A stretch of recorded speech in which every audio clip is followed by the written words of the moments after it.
Hello बच्चों, welcome back to my YouTube channel Maths Plaza. तो बच्चों, आज मैं इस वीडियो में Bihar board class 10th economics chapter 1 का संपूर्ण सॉल्यूशन कराने वाला हूं। तो आइए देखते हैं।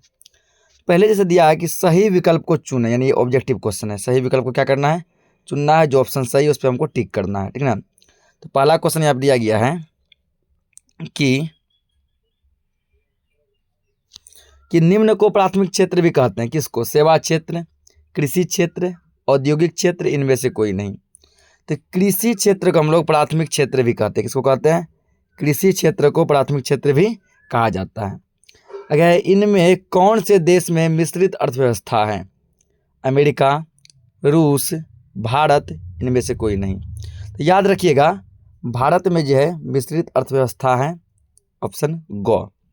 आगे है कि भारत में योजना आयोग का गठन कब हुआ था? योजना आयोग का गठन कब हुआ था? 15 मार्च 1950, 15 सितंबर 1950, 15 अक्टूबर 1951, 15 मार्च 1950। मतलब एक ही ऑप्शन है ना, दो बार जो क्या हो गया है तो आ गया मिस्टेक से। तो इसका आ जाएगा ऑप्शन को 15 मार्च 1950। यहाँ कुछ मिसप्रिंट है, एक ही ऑप्शन दो बार आया है, तो आप लोग बुक में देख लीजिएगा क्या दिया है। लेकिन ये याद रखिएगा, डेट 15 मार्च 1950। अगला है, जिस देश की राष्ट्रीय आय अधिक होती है वह देश कहलाता है।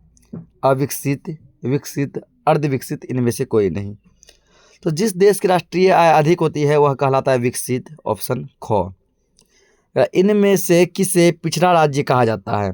पंजाब, केरल, बिहार, दिल्ली। तो बिहार को पिछड़ा राज्य कहा जाता है, क्या हो जाएगा? ऑप्शन ग हो जाएगा। अब हम लोग आते हैं अगला क्वेश्चन में। रिक्त स्थानों की पूर्ति करें, यानी खाली स्थान को क्या करना है? भरना है, ठीक ना। तो भारत अंग्रेजी शासन का एक डैश था, उपनिवेश था। क्या था? उपनिवेश था। यहाँ क्या हो जाएगा? उपनिवेश हो जाएगा, ठीक ना। अंग्रेजी शासन का एक उपनिवेश था। अगला दिया है, अंग्रेजी अर्थव्यवस्था ने भारतीय अर्थव्यवस्था का डैश किया, शोषण किया। क्या किया? शोषण किया। अगला, अर्थव्यवस्था आजीविका अर्जन की एक डैश है। अर्थव्यवस्था आजीविका अर्जन की एक प्रणाली है। अगला, द्वितीयक क्षेत्र को डैश क्षेत्र भी कहा जाता है, उसको औद्योगिक क्षेत्र भी कहते हैं। आगे, आर्थिक विकास आवश्यक रूप से डैश की प्रक्रिया है, तो परिवर्तन की प्रक्रिया है। अगला, भारत में आर्थिक विकास का श्रेय डैश को जाता है? नियोजन को जाता है। किसको जाता है? नियोजन को। अगला, आर्थिक विकास की माप करने के लिए डैश को सबसे उचित सूचकांक माना जाता है? तो प्रति व्यक्ति आय को सबसे उचित सूचकांक माना जाता है। अगला, साधनों के मामले में धनी होते हुए भी बिहार की स्थिति डैश है, दयनीय है। बिहार में डैश ही जीवन का आधार है, कृषि। बिहार के विकास में डैश एक बहुत बड़ी बाधक है, बाढ़, ठीक ना। तो इसको आप लोग क्या करेंगे? सबको भर लेंगे। अब हम लोग आते हैं लघु-उत्तरीय प्रश्न में।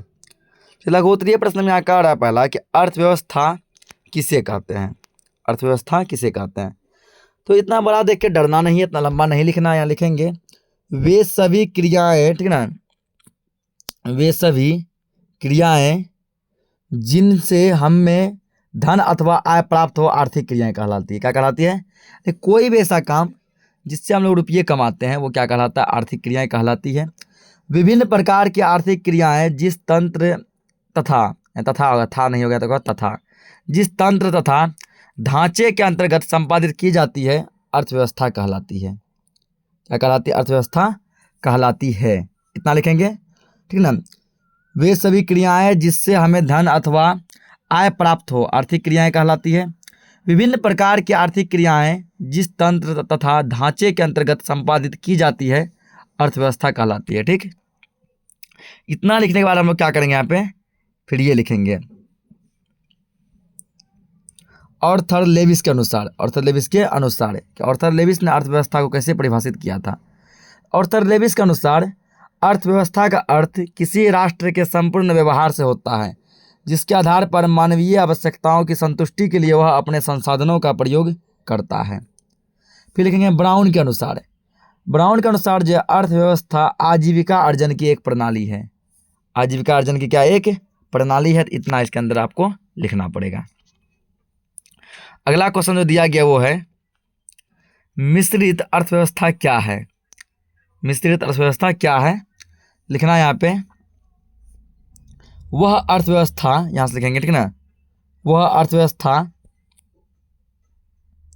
जहां उत्पादन के साधनों पर सरकार के साथ साथ निजी व्यक्तियों के भी स्वामित्व हो, मिश्रित अर्थव्यवस्था कहलाती है। मिश्रित अर्थव्यवस्था कहलाती है।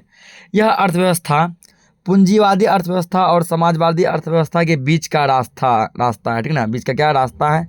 भारत में मिश्रित अर्थव्यवस्था पाई जाती है। तो इतना आपको टोटल लिखिएगा, तो 2 नंबर क्वेश्चन भी क्या हो गया, खत्म। अगला सतत विकास क्या है। सतत विकास क्या है, तो इसके अंदर लिखना है कि सतत विकास, सतत विकास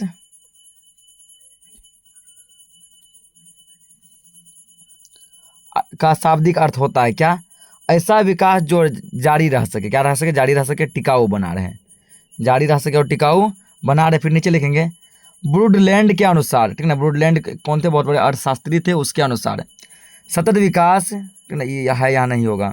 सतत विकास, विकास की वह प्रक्रिया है, यहाँ है यहाँ लगेगा ठीक ना, विकास की वह प्रक्रिया है जिसमें वर्तमान की आवश्यकताएं बिना भावी की क्षमता योग्यताओं से समझौता किए पूरी की जाती है। सतत विकास ऐसी विकास है ठीक ना, जिसमें हम लोग अपने वर्तमान समय के आवश्यकताओं की पूर्ति के लिए भविष्य के चीज़ों की क्षति नहीं करेंगे, बिना भविष्य के चीज़ों की क्षति को किए बिना अपने आवश्यकता का पूर्ति करेंगे, तो ऐसे विकास को हम लोग सतत विकास कहते हैं। अगला क्वेश्चन दिया गया यहाँ पे, आर्थिक नियोजन क्या है, इसके क्या उद्देश्य हैं। तो इसमें लिखना है, पहले आर्थिक नियोजन देकर डैश देंगे ठीक ना, क्योंकि इसमें डबल क्वेश्चन दिया है।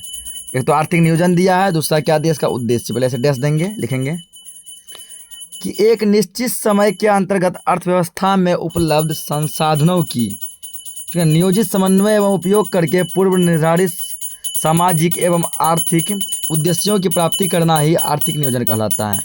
आर्थिक नियोजन कहलाता है। उसके बाद ये लिखेंगे आर्थिक नियोजन के उद्देश्य, ठीक ना, पहला आर्थिक विकास की दर को बढ़ाना, दूसरा कृषि एवं उद्योगों का आधुनिकीकरण करना, तीसरा सामाजिक न्याय को बढ़ावा देना, चौथा आत्मनिर्भरता को प्राप्त करना। तो ये लिखेंगे, यहाँ के बाद सीधा यहाँ पे ये लिखेंगे, यहाँ से ठीक ना, ये बीच वाला नहीं लिखना है। अगला है मानव विकास रिपोर्ट क्या है। मानव विकास रिपोर्ट क्या है, तो इसका आंसर लिखना है भारत की पहली मानव विकास रिपोर्ट UNDP की, ठीक है, मानव विकास के आधार पर अप्रैल 2002 में जारी की गई थी, ठीक ना। 23 अप्रैल 2002 को तत्कालीन प्रधानमंत्री अटल बिहारी वाजपेयी ने योजना आयोग द्वारा तैयार की गई इस रिपोर्ट को नई दिल्ली में जारी किया था। कहाँ जारी किया था, नई दिल्ली में जारी किया था। क्या लिखेंगे, योजना आयोग के तत्कालीन अध्यक्ष KC पंत ने इस रिपोर्ट को भारतीय लोकतंत्र के लिए एक महत्वपूर्ण दस्तावेज बताते हुए कहा था कि राज्यों के लिए योजना तय करते समय इसे आधार बनाया जा सकता है, आधार बनाया जा सकता है। तो यहाँ तक लिख सकते हैं हम लोग, लिख के इतना छोड़ देंगे, ठीक ना।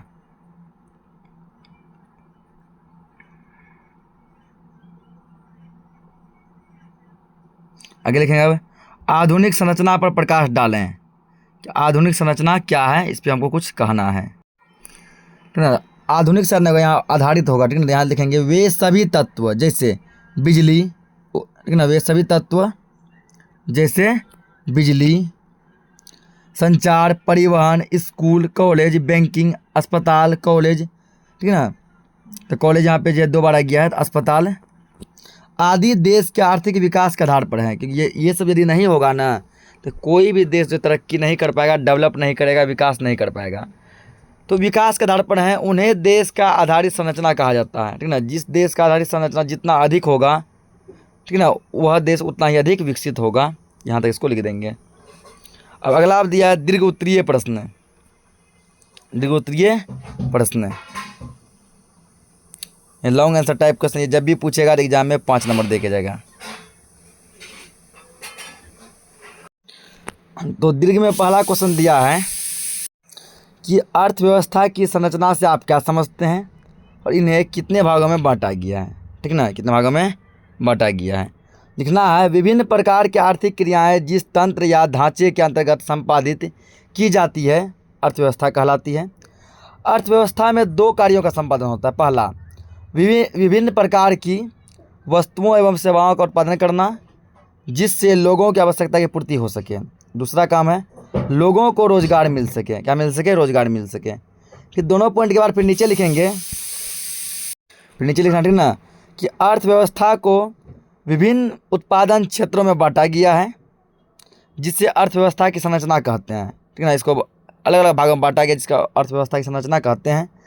अर्थव्यवस्था में विभिन्न प्रकार की आर्थिक क्रियाएं संपादित की जाती है जैसे कृषि, उद्योग, बैंकिंग, बीमा, संचार आदि। इन क्रियाओं को मोटे तौर पर तीन भागों में बांटा गया। तीनों का नाम ले लेंगे, प्राथमिक क्षेत्र, दूसरा द्वितीयक क्षेत्र, तीसरा तृतीयक क्षेत्र या फिर सेवा क्षेत्र। लिख लेंगे तृतीयक क्षेत्र।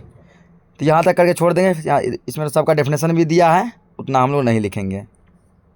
अगर दिया आर्थिक विकास क्या है, आर्थिक विकास तथा आर्थिक वृद्धि में अंतर बताइए। आर्थिक विकास क्या है, आर्थिक विकास और आर्थिक वृद्धि में अंतर बताना है। तो देखते हैं क्या है ये। तो लिखना है इसके अंदर, और ये दीर्घोत्तरीय है, थोड़ा लंबा जाएगा ही। आर्थिक विकास आर्थिक नियोजन के द्वारा संपन्न होता है, ठीक है। आर्थिक विकास किसके माध्यम से संपन्न होता है? आर्थिक नियोजन के माध्यम से संपन्न होता है। आर्थिक विकास की एक सटीक परिभाषा नहीं दी जा सकती, ठीक ना।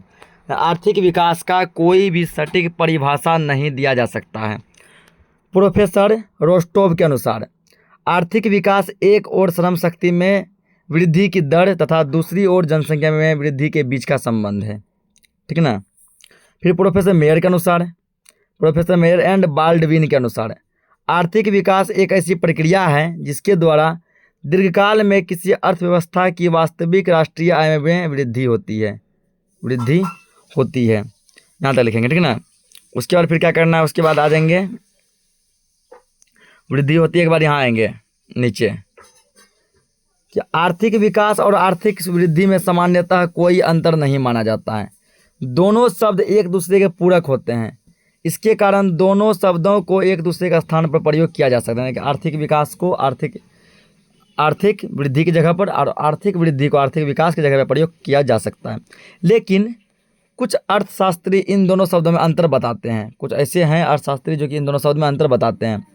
जैसे यहाँ दिया श्रीमती उर्मिला हिक्स के अनुसार वृद्धि शब्द का प्रयोग आर्थिक दृष्टि से विकसित देशों के संबंध में किया जाता है, जबकि विकास शब्द का प्रयोग अविकसित अर्थव्यवस्थाओं के संदर्भ में किया जाता है। इतना हम लोग लिखेंगे, आंसर हमारा काफ़ी है, नंबर हमको मिल जाएगा। अगला क्वेश्चन दिया है आर्थिक विकास की माप कुछ सूचकांकों के द्वारा करें, ठीक है। आर्थिक विकास की माप कुछ सूचकांक के माध्यम से करना है। लिखेंगे यहाँ पे आर्थिक विकास आर्थिक नियोजन द्वारा संपन्न होता है। इसके माप के सूचकांक निम्न है। पहला आर्थिक आय, दूसरा प्रति व्यक्ति आय, तीसरा मानव विकास सूचकांक, ठीक ना। अब क्या करेंगे, तीनों का हम लोग डेफिनेशन लिख देंगे। जैसे आर्थिक आय क्या है, तो आर्थिक विकास का प्रमुख सूचक राष्ट्रीय आय, पहला क्या दिया, राष्ट्रीय आय। तो आर्थिक विकास का प्रमुख सूचक राष्ट्रीय आय को माना जाता है। एक वर्ष की अवधि में किसी देश में उत्पादित सभी वस्तुओं एवं सेवाओं के मौद्रिक मूल्य के योग को राष्ट्रीय आय कहा जाता है। राष्ट्रीय आय कहा जाता है, यहाँ तक ये लिख देंगे, राष्ट्रीय आय कहा जाता है, ठीक ना। उसके बाद दूसरा हेडिंग लगाएंगे प्रति व्यक्ति आय। क्या हेडिंग लगाना, प्रति व्यक्ति आय। यहाँ लिखना है प्रति व्यक्ति आय देश में रहते हुए व्यक्तियों की औसत आय होती है, ठीक ना। क्या इसमें प्रति व्यक्ति आय में लिख लीजिएगा जो हम लिखा रहे हैं कि राष्ट्रीय आय में देश की कुल जनसंख्या से, ध्यान से सुनिएगा, ठीक है। ये यदि नहीं लिखना है तो हम जो लिखा रहे हैं वो लिखिए। राष्ट्रीय आय में देश की कुल जनसंख्या से भाग देने पर जो भागफल आता है उसे प्रति व्यक्ति आय कहते हैं, उसे प्रति व्यक्ति आय कहते हैं, ठीक ना। उसको तीसरा टाइप क्या दिया गया है, तीसरा दिया मानव विकास सूचकांक, मानव विकास सूचकांक, ठीक ना। इसमें लिखेंगे इस सूचकांक को संयुक्त राष्ट्र विकास कार्यक्रम के द्वारा महबूब उल हक के निर्देशन में तैयार की गई पहली मानव विकास रिपोर्ट में प्रस्तावित किया गया था, ठीक ना। मानव विकास सूचकांक के 3 सूचक हैं, जीवन आशा, शिक्षा प्राप्ति, जीवन स्तर, ठीक ना। फिर नीचे लिखेंगे ये सब नहीं लिखेंगे, यहाँ से लिखना है मानव विकास सूचकांक तीनों सूचकांकों का औसत होता है। सभी देशों की मानव विकास सूचकांक दर पैमाने पर 0 से 1 होती है। 0 से क्या होती है? 1 होती है। जितना बताएं जो सब ध्यान से उसको सुनिएगा, यदि नहीं ध्यान से सुने हैं तो वीडियो को पीछे करके फिर से देखिएगा और उतना ही लिखिएगा। अगला क्वेश्चन है, बिहार के पिछड़ेपन के क्या कारण हैं? बिहार के पिछड़ेपन को दूर करने के लिए कुछ उपाय बताइए। हमारा बिहार इतना पीछे क्यों है, इसका क्या क्या कारण है वो अपने लिखना है, फिर इसको कैसे दूर करेंगे वो लिखना है। लिखेंगे बिहार के पिछड़ेपन के निम्नलिखित कारण हैं, ठीक ना। बिहार के पिछड़ेपन के निम्नलिखित कारण है। नंबर 1 लिखेंगे बढ़ती हुई जनसंख्या, इसका डेफिनेशन नहीं लिखना है। दूसरा लिखेंगे कृषि पर निर्भरता। तीसरा लिखेंगे आधारित संरचना का अभाव। चौथा लिखेंगे औद्योगिक पिछड़ापन। उसके बाद 5वां लिखेंगे गरीबी। 6ठा लिखेंगे बाढ़ तथा सुखाड़ से क्षति। 7वां लिखेंगे खराब विधि व्यवस्था। ये सभी हमारे बिहार के पिछड़ेपन के कारण हैं, ठीक ना। और 8वां भी है, 8वां लिखेंगे कुशल प्रशासन का अभाव। कुशल प्रशासन का अभाव। फिर क्या करेंगे, 8 पॉइंट कंप्लीट हो गया, ये सब कारण थे। अब फिर नीचे क्या करेंगे, नीचे लिखेंगे बिहार के पिछड़ेपन को दूर करने के निम्नलिखित उपाय हैं, ठीक ना। बिहार के पिछड़ेपन को दूर करने के निम्नलिखित उपाय हैं। पहला लिखेंगे जनसंख्या पर नियंत्रण। दूसरा लिखेंगे कृषि का तेजी से विकास। और तीसरा लिखेंगे आधारित संरचना का विकास। 14 उद्योग का विकास। 5वां गरीबी दूर करना। 6ठा बाढ़ पर नियंत्रण, ठीक ना। उसके बाद 7वां दिया है शांति व्यवस्था की स्थापना। 8वां स्वच्छ तथा ईमानदार प्रशासन। 9वां केंद्र से अधिक मात्रा में संसाधनों का हस्तांतरण, ठीक ना। इतना केवल पॉइंट लिखेंगे तो हमको फुल में फुल नंबर मिलेगा। इसी के साथ ये क्वेश्चन टोटल क्या हो गया, खत्म। मिलते हैं हम लोग नेक्स्ट चैप्टर में, तब तक के लिए जय हिंद।